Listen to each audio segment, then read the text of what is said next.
Who won the WNBA All-Star Game? What happened during the Wimbledon final? Did Lamine Yamal do anything wrong? Who won the Pacquiao versus Barrios fight? Who won the Home Run Derby? Let's talk about it.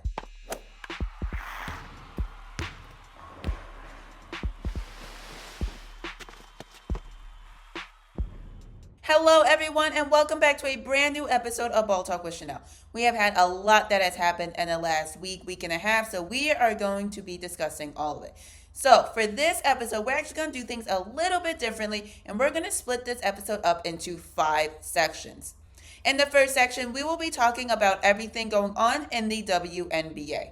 We just had All-Star Weekend, so we will be reviewing that, as well as look at the updated rankings. In the second section, we're going to be looking at tennis. We just had the Wimbledon final last week for men's singles, so we will give a quick recap of what happened, as well as provide some final thoughts.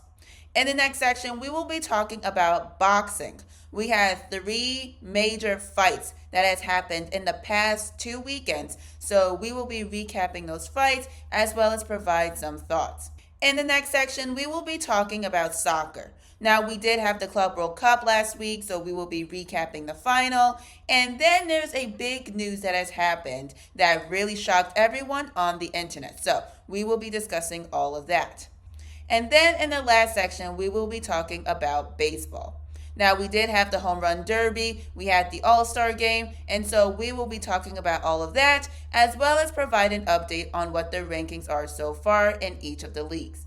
Now, with all that being said, let's get started. So now let's start with the first section, the WNBA. Before I start talking about All-Star Weekend, let's provide a quick update on what the rankings are as of right now. So, starting with who are the top teams in the league.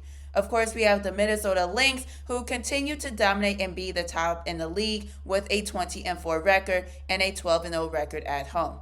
Now, what's interesting about their 20-4 record is that of those 4 losses, 2 of those losses were within the last 5 games. They lost in their first meeting against the Mercury, losing 79-71, and then their second loss was against the Chicago Sky, losing 87-81. Now, despite these losses, the Lynx do continue to dominate. Napheesa Collier continues to have a great season, and we could potentially see her being the WNBA MVP. We'll just have to see. And right underneath the Minnesota Lynx are the New York Liberty, who are second in the league with a 15-6 record and are 10-2 when at home. Now, they did have their last loss against the Seattle Storm, where they lost 79-70. Now, despite this loss, Breanna Stewart, Sabrina Ionescu, and the New York Liberty continue to dominate this season. Now, they may not be performing as well as the Minnesota Lynx, but I still think that the New York Liberty will reclaim that first spot. We will just have to see. And right underneath the New York Liberty are the Phoenix Mercury, who have a 15-7 record, and they are 9-3 when at home. Now, they did have 2 losses in their last 5 games, where their first loss was in their first meeting against Paige Beckers and the Dallas Wings, losing 98-89, and their second loss was their last game, which was against the Minnesota Lynx, when they lost 79-66. Now, despite all of this, they do continue to also dominate. It will be great to see them, New York and Minnesota, just be top in the league for the rest of the season and eventually see how they perform in the postseason. Now, those are all of the teams that are top, that are dominating as of right now. Now, let's look at the teams that are not dominating, that are struggling this season. So first, let's start with the Chicago Sky, who continue to struggle with a 7-15 record, and they are 4-6 at home. Now, in their last 5 games, they have lost 3 of them. Their first loss came against the Washington Mystics, where they lost 81-79. Then their second loss came in their second meeting against the Minnesota Lynx, where they lost 91-78. And then in their latest game against the Atlanta Dream, they lost 86-49. Now, it does boggle me a little bit as to why the Chicago Sky are struggling. I truly don't understand this, and I am going to posit 2 theories. The first reason I think is because you need someone like Haley Van Lith to be out there on the court. Now, I get it. She's averaging 5 points right now throughout the season. She's really not having a good rookie season. But I think the issue that she is having right now is the same issue she had when she was playing at LSU. And that is that they are playing her out of position. if she could resort back to being just a shooting guard and really just taking the open shots in the corner where they swing to her and she just shoots the three, like what we're used to seeing, I think that she would be a lot more effective. I think we would see a much better performance from Haley Van Lith. But I think that ultimately the Sky just don't have enough shooters on the team. They just don't. It seems like a lot of the games is focused on the interior with Angel Reese or Camila Cardoso. And it seems like because they are unable to create that outside shot is why they are unable to keep up with your Minnesota Lynx, your New York Liberty, your Phoenix Mercury. And I think that is ultimately where you're going to have the biggest issue. That's reason number one. Reason number two, I think, has to do with the coach.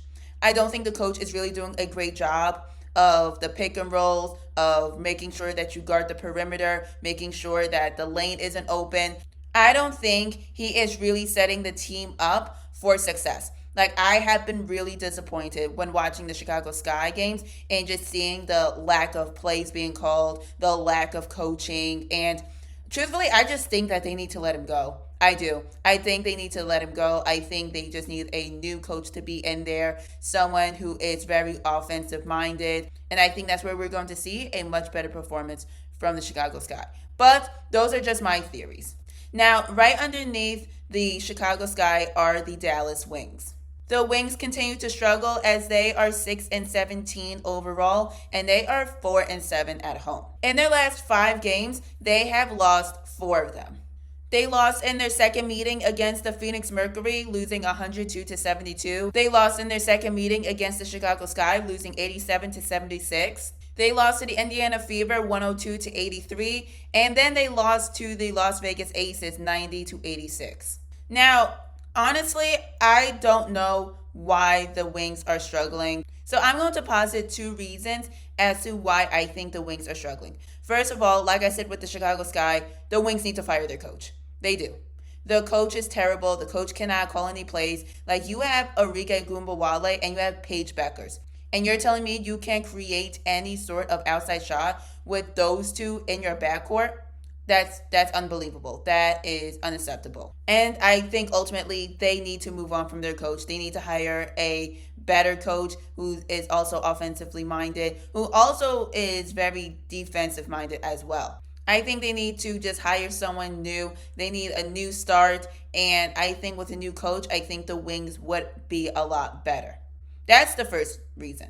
I think the second reason is because I just don't think the Wings are that good of a team. I just don't think they have a good combination of players. Now, I think outside of Enrique and Paige, nobody else really matches up. No one else really plays as well. So if I was the Wings, I would cut my losses, take the L this season, hope that you get another top pick, and in next year's draft, then go pick up a big. Someone like Lauren Betts, who is 6'7", 6'8", that you can put down low in the paint.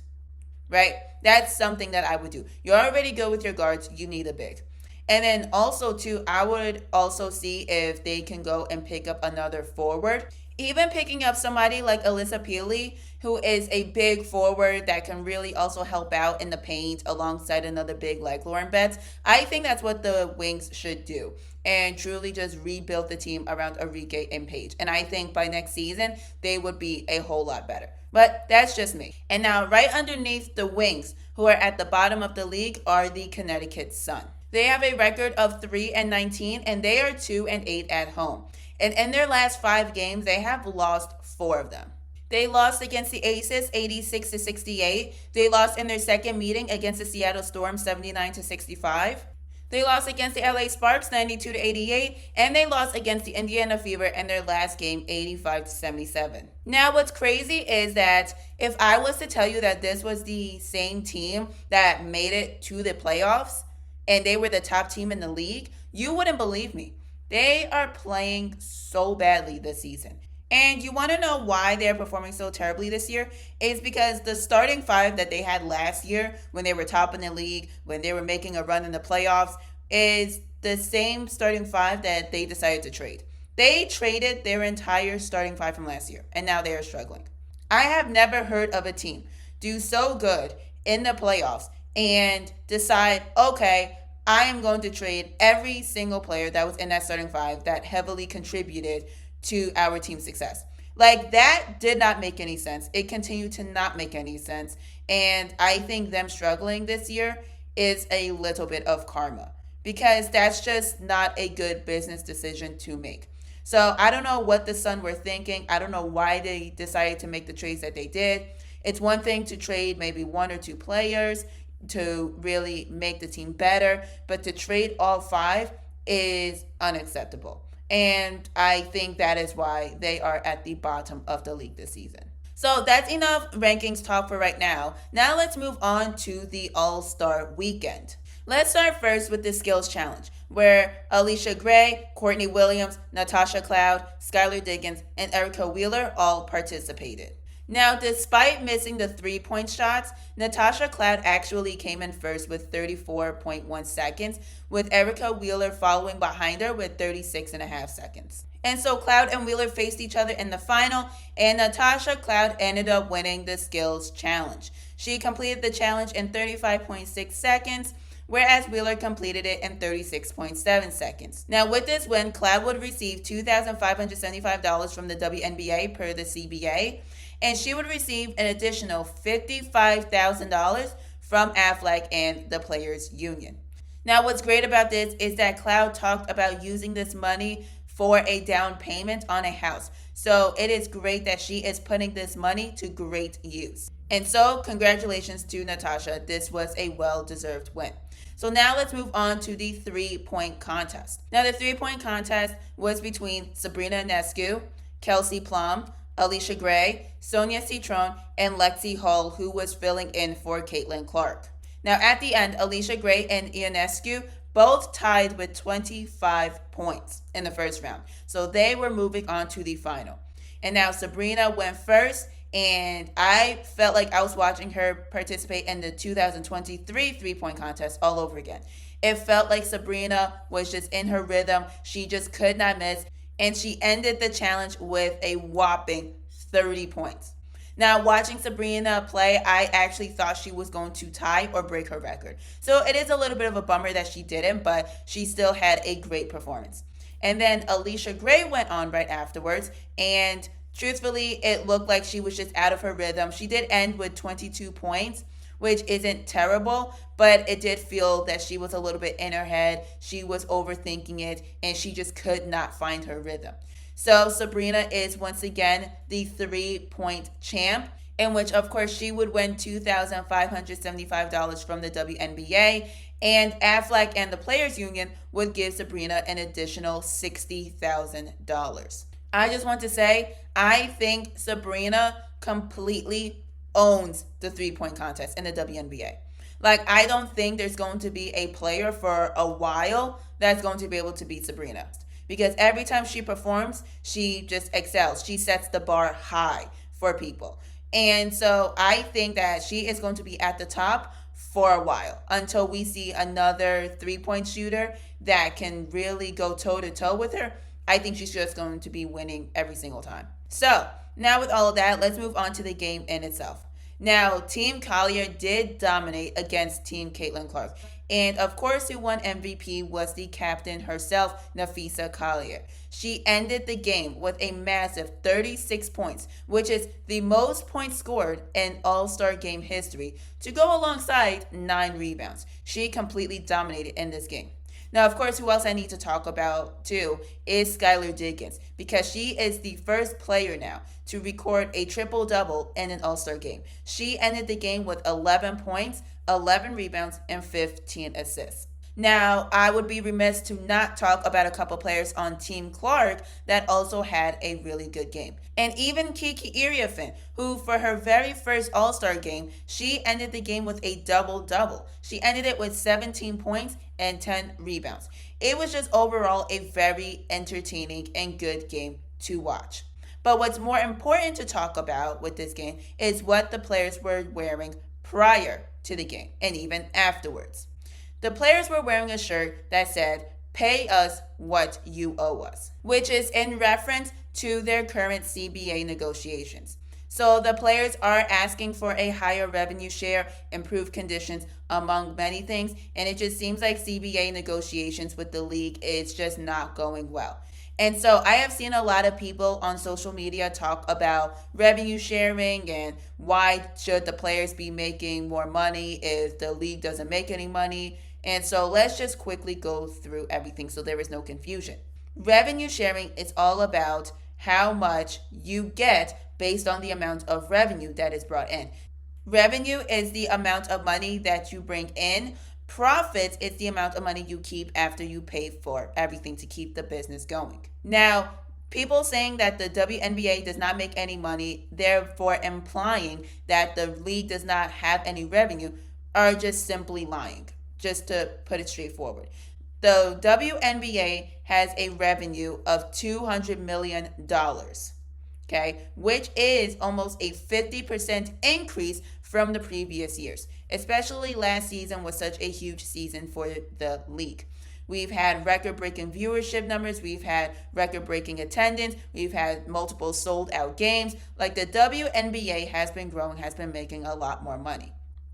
Now, of that $200 million in revenue, only less than 10% of that amount of money goes towards the players' salaries. So what they're asking for is, hey, instead of it being at under 10%, can we make it at 15% or at 20%? Because in comparison to the NBA's revenue share is at 49-50%, which means of the billions upon billions of dollars that the NBA makes every year in revenue, 50% of that goes towards the players' salaries. So the WNBA is asking for a higher share in the revenue. So I want to make sure everyone understands that. Now, what is also important to note is that Caitlin Clark announced that she will be in those meetings, in those negotiations. Now, even though she is not part of the PA whatsoever, I think this is a very good look for the players. She is one of the most popular players in the league. She does draw a huge crowd. We know how viewership is and attendance is, especially when Caitlin is playing. So when you bring in one of your most marketable players into these negotiations, it helps out the players. It gives the players more leverage. It uses Caitlin as an example of how much the league is growing. So we will just have to see how CBA negotiations go and whether there will be some sort of agreement relatively soon. So that is all WNBA talk. Now let's move on to the next section, which is all about tennis. Like I mentioned in the beginning of this episode, we had the Wimbledon final for men's singles last week. So let's recap what has happened. So we had number 1 Jannik Sinner face number 2 Carlos Alcaraz in the Wimbledon final. Now, Carlos Alcaraz did win the first set 6-4, and then Sinner won the next 3 sets 6-4. It is great to see Jannik Sinner win the Wimbledon final. He is a very skilled and talented player, and he absolutely deserved this win.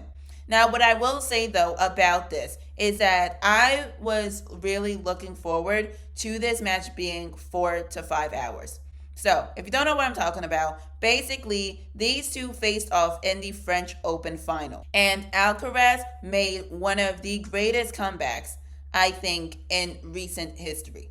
He came back after being down 2 sets and winning the whole thing in 5 sets. And the match lasted for 5.5 hours, which is the longest match in tournament history and the second longest match in the Open era. So going into this final, now that we have the French Open final rematch, I thought we were going to get another 4 to 5 hour match. And ultimately, this match was 3.5 hours, which is pretty standard. Now, am I glad that this match was not a minute long like the one Ben Shelton match? Yes, absolutely.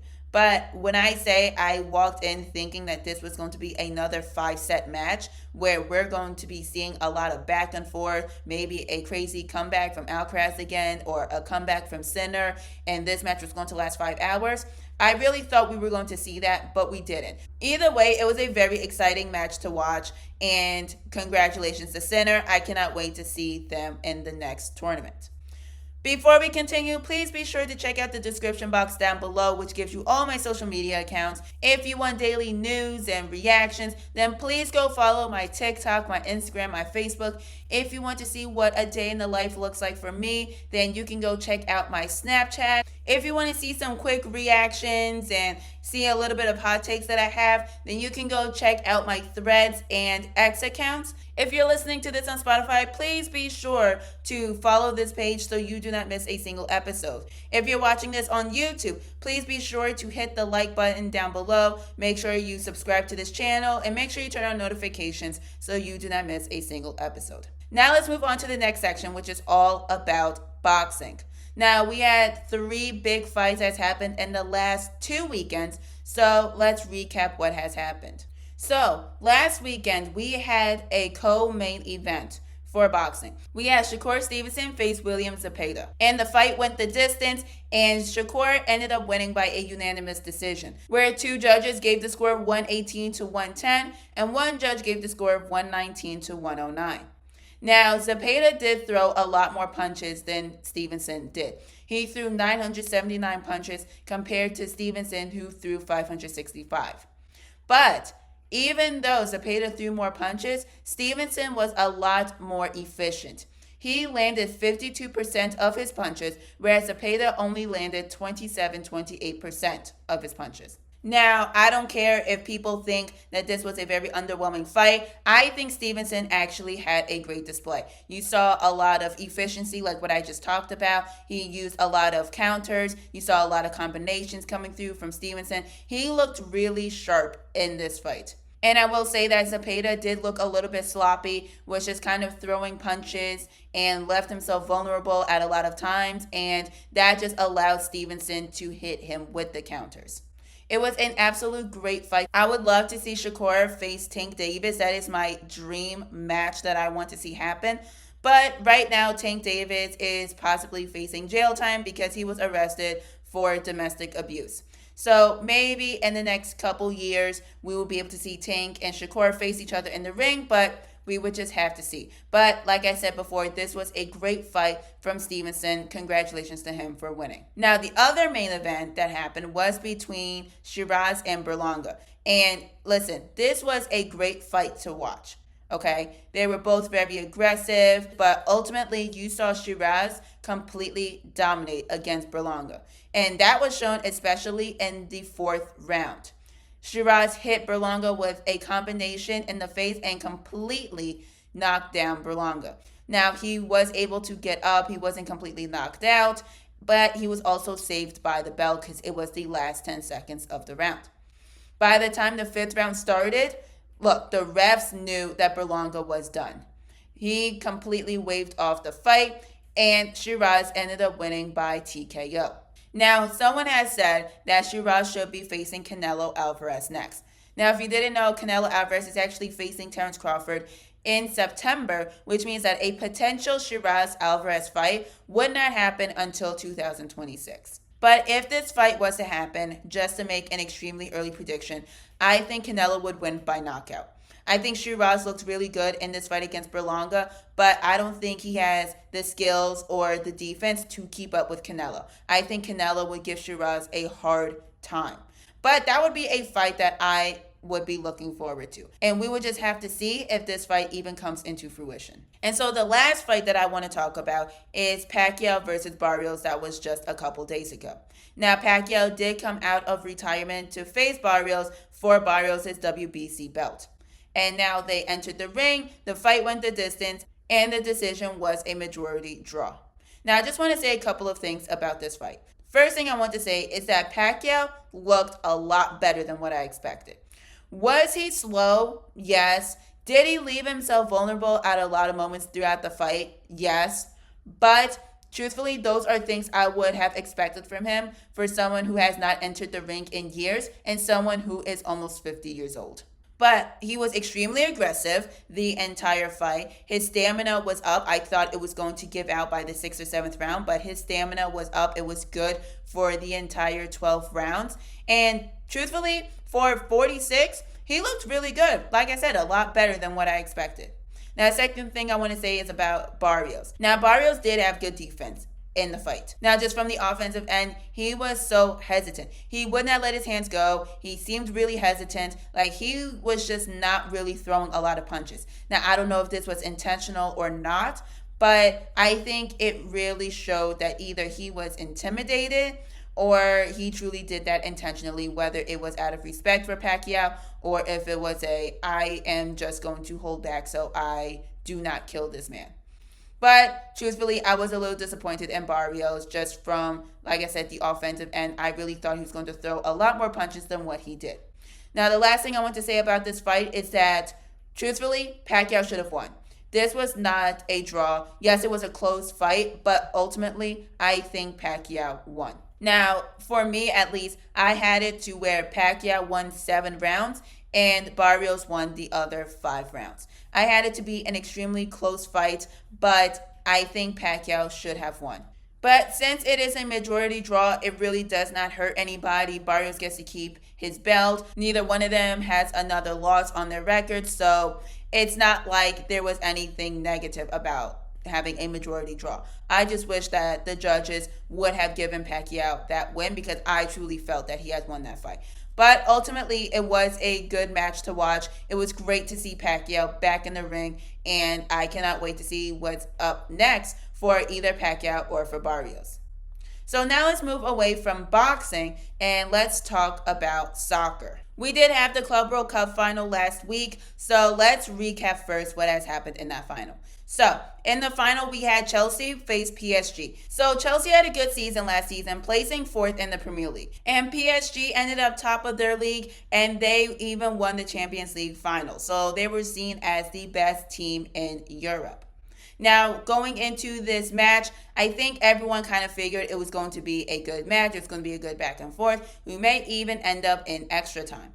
But ultimately, Chelsea completely dominated. They ended up winning 3-0. So we had Cole Palmer, who scored 2 of those 3 goals. The first one being in the 22nd minute and the second one being in the 30th minute. And then Joao Pedro scored the 3rd and final goal for Chelsea in the 43rd minute. Now, what's crazy about this is that PSG, just from the stats standpoint, had possession of the ball 67% of the time. And they also took more shots on target than Chelsea. So you would think just from the stats standpoint, just looking purely at stats, that PSG would be able to score at least 1 goal. That they would be able to score at least 1 time. And they just could not do it. Chelsea was completely dominant. They played great defense. And this was a very well-deserved win for Chelsea. Congratulations to Chelsea for winning the Club World Cup, and just watching that final made me extra excited for the World Cup to start next year. So now moving on to one of the biggest news in soccer that has happened that really took the internet by storm. So, Lamine Yamal, who is the Barcelona teenage sensation and who also plays for the Spanish national team, just turned 18 and so wanted to have a private birthday party alongside friends and family. Now, what broke out onto the internet was the fact that Lamine hired people with dwarfism as entertainers. Now, organizations such as the ADEE called it out, saying that this was a violation of ethical values, it was a violation of current laws, and that the police should be looking into this.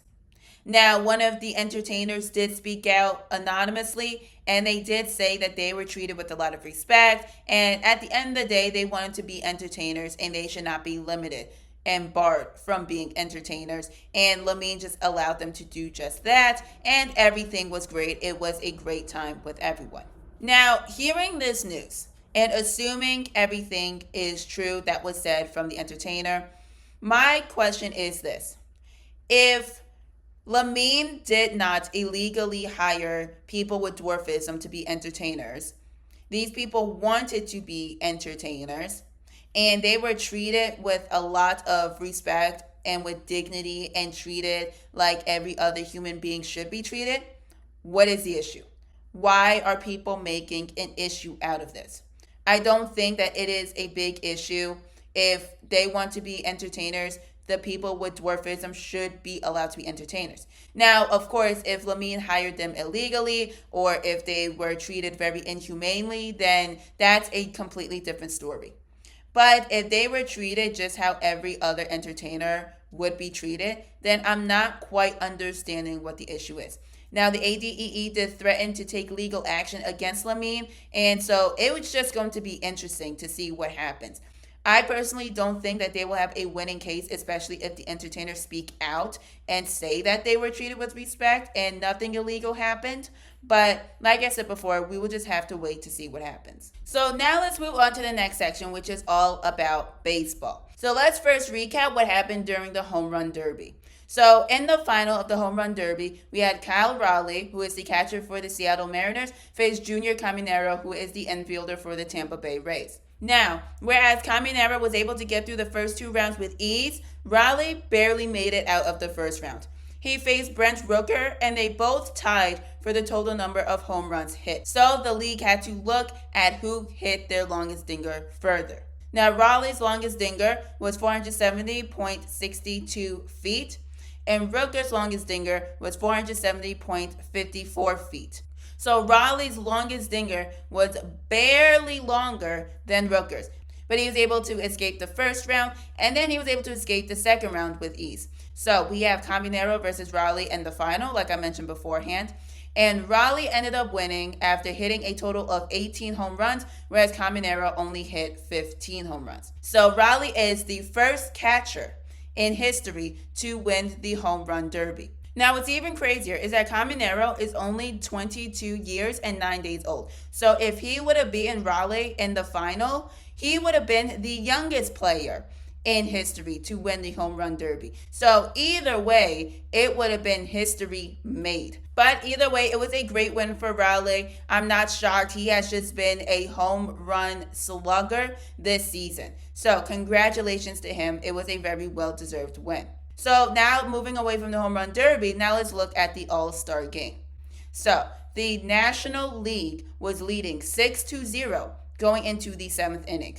They scored 4 runs in the 6th inning alone. And then in the 7th inning, the American League scored 4 runs, and then in the 9th inning, they scored another 2 runs. So the score at the end of the game was tied at 6. And so to break the tie, they had to go into this home run derby type of ordeal. And with the National League winning this home run derby type of ordeal, they ended up winning the All-Star Game. Now, I will say, though, I thought that this was going to be a blowout game. I was starting to be very disappointed. But then I saw that the American League actually made a comeback. They made a great comeback, and it ended up being a great game. So congratulations to the National League. It was a very hard-earned and well-deserved win. So before we wrap up this episode, let's look at the current rankings in Major League Baseball. So let's start first with the American League. The Detroit Tigers continues to lead in the league with a 59-40 record. And then right underneath them are the Toronto Blue Jays, who are second in the league with a 58-41 record. And then right underneath the Blue Jays are the Houston Astros with a 56-42 record. So those are the teams that are at the top of the league. Now let's look at who's at the bottom of the league. The Orioles continue to struggle with a 43-54 record. And right underneath them are the A's, who continue to struggle with a 42-58 record. And then the Chicago White Sox continue to struggle, being at the bottom of the league with a 34-65 record. Now looking at the National League, the Chicago Cubs are now dominating the league, leading the league with a 59-39 record. And then right underneath them are the Milwaukee Brewers with a 58-40 record. And then right underneath them are the LA Dodgers, who are third in the league with a 58-41 record. Now, those are the teams that are at the top of the league. Let's look at the teams that are now at the bottom of the league, the ones who are continuing to struggle. The Washington Nationals are struggling right now with a 39-59 record. Right underneath them are the Pittsburgh Pirates, who are struggling with a 39-60 record. And the Colorado Rockies continue to struggle, being at the bottom of the National League with a 24-74 record. Now, I think these standings are going to remain relatively the same throughout the rest of the season. I think, especially in the American League, I think the Detroit Tigers are going to continue to be the top in the league. But it will be interesting, though, to see if, for example, the Yankees would jump the Astros to be third in the league, or if the Astros would jump the Blue Jays and be second in the league. And then going to the National League, it is interesting how the Mets went from being the top team in the National League to now being fifth. So we would have to see if they're able to reclaim that top three spot. We would have to see if the Dodgers will be able to jump the Brewers to be second in the league. And it's just really, really interesting. But I think the teams that are top right now are going to pretty much remain at the top for the rest of the season. So that is all for this episode. Thank you so much for tuning in. Be sure to tune in next week at 6 a.m. Eastern Standard Time. We're going to be talking more about the WNBA. Hopefully we get a CBA negotiation. We're going to start talking about football, get ready for the upcoming season, and so much more. See you next week. Bye.